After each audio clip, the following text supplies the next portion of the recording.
Guys, we're back today talking about the Sony A7 IV again. This time we're diving into raw files and showing you the three differences. We've got compressed, we've got lossless compressed, and we've got uncompressed. So we're going to show you the differences and why you might want to choose one over the other depending on what you're shooting. So yes, we've got three options and they do vary quite a bit in terms of file size. Your uncompressed is going to be roughly double the other two. Your lossless compressed is going to be a little bit bigger than your compressed. And yeah, your compressed is about the amount of megapixels that your camera has. So in this case, about 33 megapixels. It's going to be about 33 megabytes. So diving right in, we're going to have a look at three examples, one of each type of file in the same circumstance to show you which one you might want to be using. Now, do keep in mind the biggest downside of shooting uncompressed RAW as well as lossless compressed is that you're capped at 6 frames per second shooting, where compressed RAW allows you to shoot out to 10 frames per second. So a little bit disappointing for some, but as you'll see here, it's not that big of a difference in most situations. Let's dive in and have a look at our first example. Okay, so here we are with our examples. We've got three, and these are all shot at 100 ISO. And what I've done here is cranked the shadows and the highlights completely. So trying to bring out as much of that information as we can out of our files. And let's here at 100 ISO see if we can spot any differences. Now here at just looking at, a decently exposed image, you're really not going to find any difference. So that's the first thing to note. If you are someone who shoots in relatively low ISOs like I do, I pretty much can get away with compressed RAW all the time and save quite a bit of file size. So do keep that in mind, but you'll see exactly what happens when we do go to those higher ISOs. But let's zoom in here a bit and look over to the shadows to see what happens here. So here we are at 100% here, and I have to say the dynamic range of this camera is just fantastic.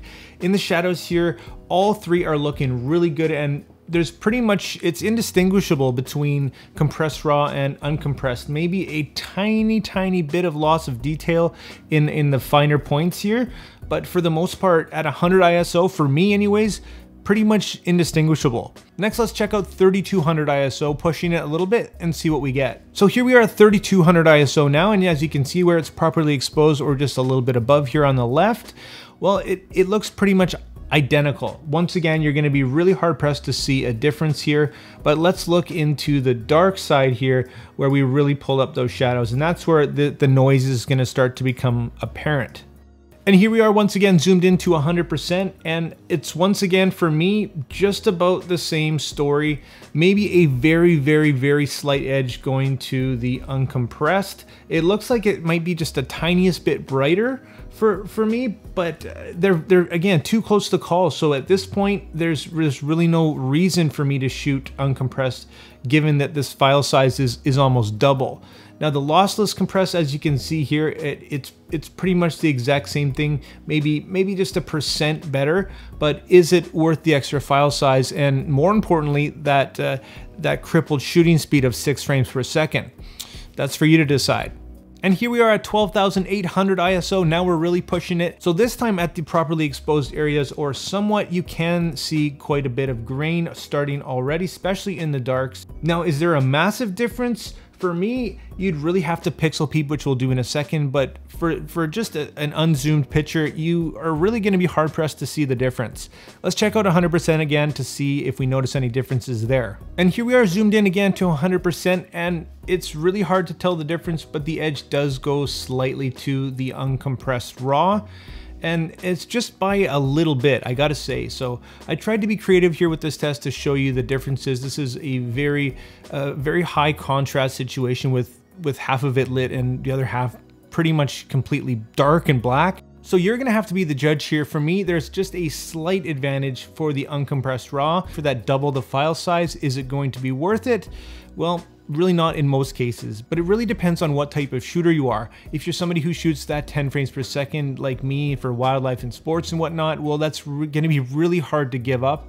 So if you're somebody that shoots in a studio, the good news is that you're probably not shooting that fast, or if you aren't shooting wildlife or sports, you can always throw it over to uncompressed RAW or lossless RAW in this case, and yeah, and get that extra little few % if you need it. So let's check out one more real world example here that I did in the studio to show you just a little bit more if you are into pixel peeping and you want to see the absolute most dramatic out of these files.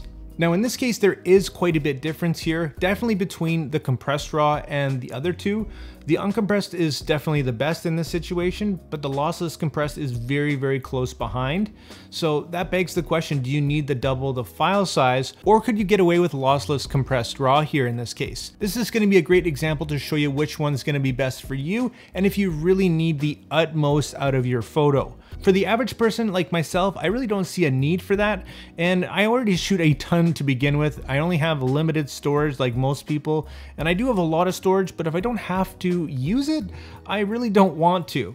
So there's my thoughts, guys. I hope this cleared it up for you, and I hope this helped you see the differences. And if you do have any questions, make sure you drop them down in the comments below. If you enjoyed this video and you want to see more just like it, make sure you hit that like and subscribe button. And like always, make mistakes, be yourself, and get out there and take some more pictures. See you in the next one.